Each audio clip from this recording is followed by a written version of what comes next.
ചെമ്പായി മാറ്റിയേ, സ്വർണ്ണപ്പാളികൾ മാറ്റിയേ, ശാസ്താവിന്ധനമൂറ്റിയേ. ഇന്ന് നമ്മുടെ കൂടെയുള്ളത് BJPയുടെ കോഴിക്കോട് മേഖലാ സെക്രട്ടറി ബാലകൃഷ്ണൻ പനക്കിയിലാണ്.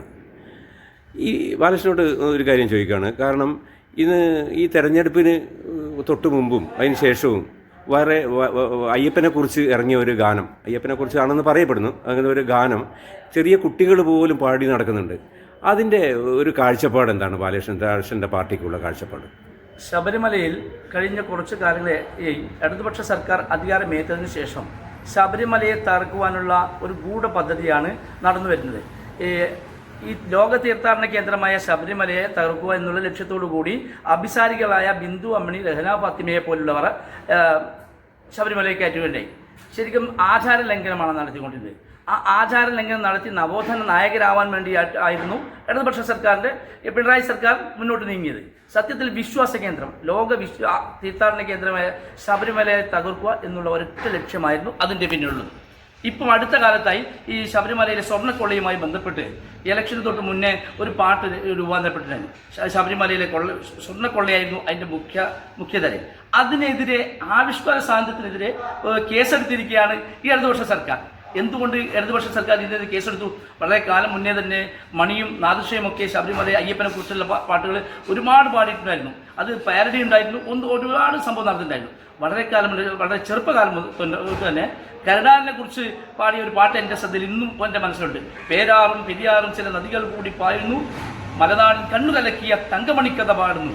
തങ്കമണി സംഭവത്തിനെ കുറിച്ച് കരുണാകരനെ വളരെ മോശമായി പറഞ്ഞിട്ടുണ്ടായിരുന്നല്ലോ. അത് ആവിഷ്കാര സ്വാതന്ത്ര്യത്തിൻ്റെ കൈയെടുത്തല്ലേ? അവർക്ക് എന്ത് ചെയ്യാം?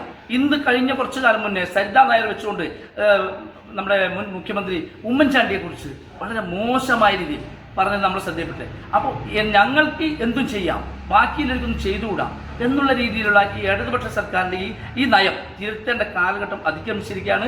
തെറ്റാണ് ഇടതുപക്ഷം ചെയ്യുന്നത്. ആചാര ലംഘനത്തിനെതിരെ നടത്തിയതും അതുപോലെ വിശ്വാസ കേന്ദ്രമായ ശബരിമലയെ തകർത്തുകൊണ്ട് അവിടുത്തെ സ്വർണ്ണമൊക്കെ കൊള്ളയടിക്കുന്ന ഒരു സർക്കാരാണ് കേരളം ഭരിക്കുന്നത് എന്നാണ് ഭാരതീയ ജനതാ പാർട്ടി പറയുന്നത്. ഇന്ന് കേരളത്തിനകത്തും പുറത്തും, അതായത് ഇന്ത്യയിലാകമാനം വൈറലായിക്കൊണ്ടിരിക്കുന്ന ഒരു ഗാനമുണ്ട്. അത് ഇലക്ഷന് മുമ്പ് എഴുതിയ ഒരു ഗാനമാണ്. അതാണ് ഇന്ന് ചർച്ച ചെയ്യപ്പെടുന്നത്. അപ്പോൾ CPM നേതാവും അതിലുപരി ഒരു പഴയകാല കലാപ്രവർത്തനമായ PV കുഞ്ഞപ്പന് എന്താണ് ഇതുമായിട്ട് പ്രതികരിക്കാനുള്ളത്? ആവിഷ്കാര സ്വാതന്ത്ര്യത്തിന് വേണ്ടി പ്രവർത്തിക്കുന്നവരാണ് ഞങ്ങളൊക്കെ. ശബരിമലയിൽ ഓരോ ദിവസവും ലക്ഷക്കണക്കിന് ആളുകളാണ് ദർശനത്തിന് വന്നുകൊണ്ടിരിക്കുന്നത്.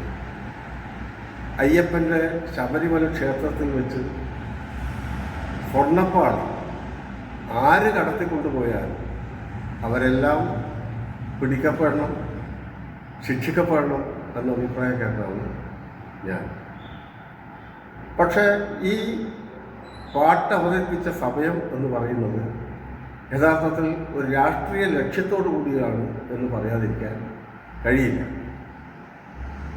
ഒരു കാരണവശാലും ഈ പാട്ടുമായി ബന്ധപ്പെട്ടുകൊണ്ട് ആ സന്ദർഭത്തിൽ അവതരിപ്പിച്ചതിനോടാണ് ഞങ്ങൾക്ക് വിയോജിക്കുന്നത്. ഇപ്പം നമ്മുടെ കൂടെയുള്ളത് കോൺഗ്രസിൻ്റെ പ്രമുഖ നേതാവായ പയ്യന്നൂരിലെ AP നാരായണനാണ്. ഇപ്പം ഇന്ത്യയിലും പുറത്തും ലോകത്തൊക്കെ പ്രചാരത്തിലുള്ള ഒരു ഗാനമുണ്ട്. ഈ തെരഞ്ഞെടുപ്പിന് മുമ്പ് ഇറങ്ങിയ ഒരു ഗാനം, ഒരു കുഞ്ഞബ്ദുള്ള എന്ന് പറഞ്ഞ അദ്ദേഹം എഴുതിയ ഗാനം. അത് എല്ലാവരുടെ നാവിലും തത്തിക്കളിക്കുന്നുണ്ട്. അത് വൈറലായി മാറിയിട്ടുണ്ട്. എന്താണ് AP നാരായണന് ഈ കാര്യത്തെക്കുറിച്ച് പറയാനുള്ളത്? ഇത് ഒരു വിവാദമാക്കേണ്ട ആവശ്യമില്ല. കാരണം ഇത് അയ്യപ്പനോടുള്ള ഒരു അഭ്യർത്ഥനയാണ്, അല്ലെങ്കിൽ ഒരു പ്രാർത്ഥനയാണ്. ഇങ്ങനെ അയ്യപ്പൻ്റെ സ്വർണ്ണപ്പാടികളെ കട്ടുകൊണ്ടുപോയതിലുള്ള അമർഷം ആളുകൾ പറയുന്നതാണ് അതിലത്തെ പ്രധാനപ്പെട്ടൊരു പ്രമേയം. അല്ലാതെ അത് മതവിദ്വേഷം വളർത്താൻ പര്യാപ്തമാണ് എന്നുള്ള രീതിയിലുള്ള പ്രചരണം, ഈ വാർത്തകൾ അവരെ വല്ലാതെ അലോസരപ്പെടുത്തുന്നുണ്ട്. ഇത് കേൾക്കുമ്പോൾ ജനങ്ങളിൽ ഏറ്റെടുത്തിട്ടുണ്ട്. ഈ സ്വർണ്ണപ്പാളി കളവ് നടത്തിയത് സഖാക്കളാണ് എന്നതിൽ പറയുന്നുണ്ട്. അപ്പോൾ അത് യാഥാർത്ഥ്യമാണല്ലോ. സംസ്ഥാന കമ്മിറ്റി മെമ്പർ ഉൾപ്പെടെയുള്ള ആളുകളല്ലേ അതിലത്തെ പ്രതി. എന്നിട്ട് അവരുടെ പേരിൽ നടപടിയെടുക്കുന്നില്ല. അത് കേൾക്കുമ്പം ഒരു വിഷമം തോന്നും. അതുകൊണ്ടാണ് കേസ് കൊടുക്കാനും പിടിക്കാനും ഈ ആവിഷ്കാര സ്വാതന്ത്ര്യത്തിനെതിരെയുള്ള ഈ പടപ്പുറപ്പാട് നടത്തുന്നത്.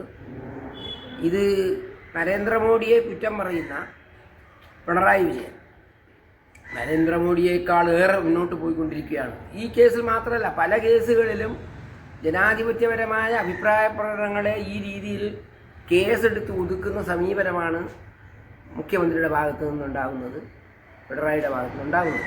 അതുകൊണ്ട് സ്വർണ്ണപ്പാളി പോറ്റി കട്ടുകൊണ്ടുപോയി പോറ്റിയുടെ പിന്നിൽ പ്രമുഖരായ നേതാക്കന്മാരുണ്ട് എന്നുള്ള തരത്തിൽ അതിൽ കമ്മ്യൂണിസ്റ്റുകാർക്ക് പങ്കുണ്ട് എന്ന് പറയുമ്പോൾ സ്വാഭാവികമായും ഉണ്ടാകുന്ന ജാള്യതയും മാനസിക പ്രയാസമാണ് ഇത്തരത്തിലുള്ള ഒരു നടപടിക്ക് ഗവൺമെൻറ്റിനെയും പിണറായി വിജയനെയും പ്രേരിപ്പിച്ചിട്ടുണ്ട്. ഇദ്ദേഹത്തിനെതിരെ കേസ് എടുക്കുന്നതിനോട് കോൺഗ്രസിന് യോജിപ്പുണ്ടോ? ഒരു കാരണവശാലും കേസ് നിലനിൽക്കുന്നതല്ലാതെ അങ്ങനെ ഒരു കേസ് എടുക്കാൻ കഴിയില്ല എന്ന് ഇപ്പം ബോധ്യപ്പെട്ടല്ലോ. കേസ് വേണ്ടാന്ന് തീരുമാനിച്ചില്ലേ ഗവൺമെൻറ്. ഇതൊരു ആവിഷ്കാരം. നമ്മുടെ എല്ലാ കേസ് ഇതിനു മുമ്പ് കലാഭവൻ മണി ഇതിനേക്കാൾ രൂക്ഷമായ രീതിയിലുള്ള ഒരു പാട്ടുണ്ടായി, അയ്യപ്പനുമായി ബന്ധപ്പെട്ട് തന്നെയാണ്. അത് കോൺഗ്രസിനെതിരെയാണ്. അന്ന് ഇതിനെ സപ്പോർട്ട് ചെയ്തിരുന്നവർ. അപ്പോൾ ഇതെല്ലാം ഒരു ജാടയാണ്.